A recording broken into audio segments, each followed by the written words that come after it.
What if the most honest luxury watch is the fake one? Not because counterfeits are good, they're illegal, risky, and very capable of turning your wrist into a tiny crime scene, but because super fakes expose the weirdest part of luxury. Maybe the watch was never just telling time.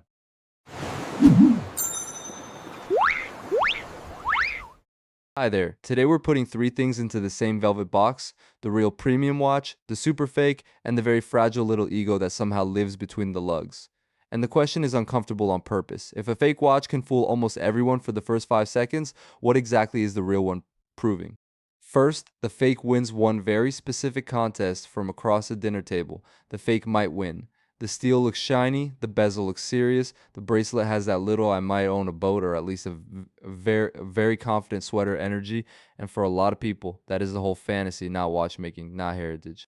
Not some tiny mechanical poem beating away under a sapphire crystal, just a moment where somebody notices your wrist and quietly updates your net worth in their head. That is why superfakes are so tempting. They attack the social shortcut. They say, why pay the full price for the story if you can rent the reaction?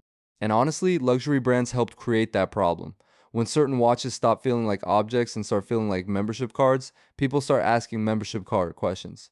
Can I get in cheaper? Can I skip the wait list? Can I wear the symbol without paying for the whole system? This is where the morally messy part starts.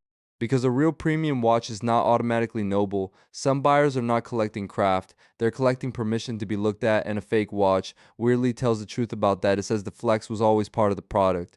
But after the first 5 seconds, the real watch starts fighting on a different battlefield. This is the invisible contract. A real watch is not just the steel circle on your wrist, it is the papers, the service history, the parts pipeline, the boring invoice folder, the warranty card, the insurance conversation, and the ability to sell it later without telling a suspicious little campfire story. That stuff is not sexy. Nobody at dinner points at your wrist and says, wow, incredible chain of custody. But when something costs real money, boring becomes beautiful very quickly. If a real watch needs service, there is a path. If it gets lost or stolen, there is a record. If your taste changes, there's a market that can at least understand what the object is. The fake has a vibe, sometimes a very convincing vibe, but still, mostly a vibe wearing a steel bracelet. And that is why the fake can be visually close and still structurally miles away.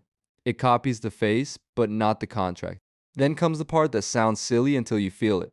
The fake gives you homework. When you wear the real thing, you might be overpaying. Sure, luxury is basically a tax on desire with nicer lighting, but when you wear the fake, you have to manage the story. You have to remember what you said it was. You have to dodge the watch nerd with the loop. You have to hope nobody asks where you bought it, where you got it serviced, why the bracelet feels weird, or why your box and papers have the emotional energy of a printer running out of ink. You become the unpaid security guard of your own lie. The bracelet says confidence, the browser history says panic, and I think that is the trap people miss. A fake does not free you from the status game, it makes you play the status game on hard mode. Now, to be fair, the real market is not some innocent little angel. The premium watch world has hype, artificial scarcity, dealer games, weird social rituals, and grown adults acting like a phone call from a boutique is a religious experience. So I get why people get annoyed. If the official system makes you wait, pay a premium, buy things you do not want, and smile while doing it. The fake starts whispering like a shortcut door in a cartoon. And this is where I think both sides become embarrassing. The super fake guy says, nobody can tell, bro. The luxury guy says, actually, the finishing on the underside of this screw proves my soul is cleaner. And somewhere in the middle, a normal person is just wondering why everyone is yelling about a wrist clock. So no, I do not think the real watch always wins, because it is expensive. It wins only when the object actually means something beyond the logo shape reaction. Maybe it marks a real achievement. Maybe you saved for it. Maybe you love the design. Maybe you enjoy the movement, the proportions, the history, or just the feeling of putting on something built with care. That kind of meaning cannot be counterfeited because it is attached to your life, not just the dial. And if you do not have that meaning, that is okay too. It just means the expensive answer may not be the right answer. The healthier question is not fake or real luxury. The healthier question is, what honest watch actually fits your life? Sometimes the smartest move is pre-owned. Sometimes it is a smaller brand that gives you real design without the status circus. Sometimes it is a simple mechanical watch that has zero yacht energy, but a lot of charm.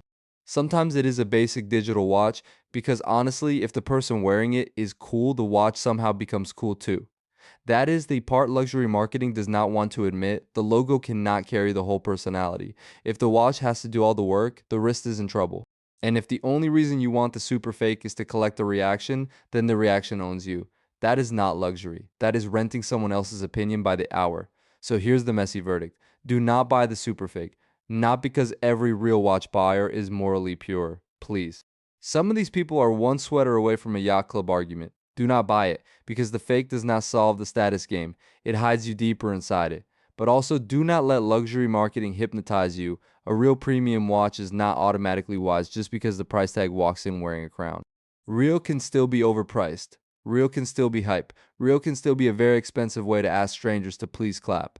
The better target is honesty. If you buy the real thing, buy it because the object matters when nobody is looking. If you buy something cheaper, let it be proudly cheaper. If you buy pre-owned, buy the history and the paperwork, not just the discount. And if you buy a humble watch, wear it like you chose it on purpose. The fake can copy the watch, it cannot copy the piece. And that might be the one luxury feature nobody can counterfeit. So yeah, that's my take. Would you rather wear a fake grail or an honest watch that never needs a cover story? Thanks a lot for watching. Let me know what you think, and I'll see you in the next one.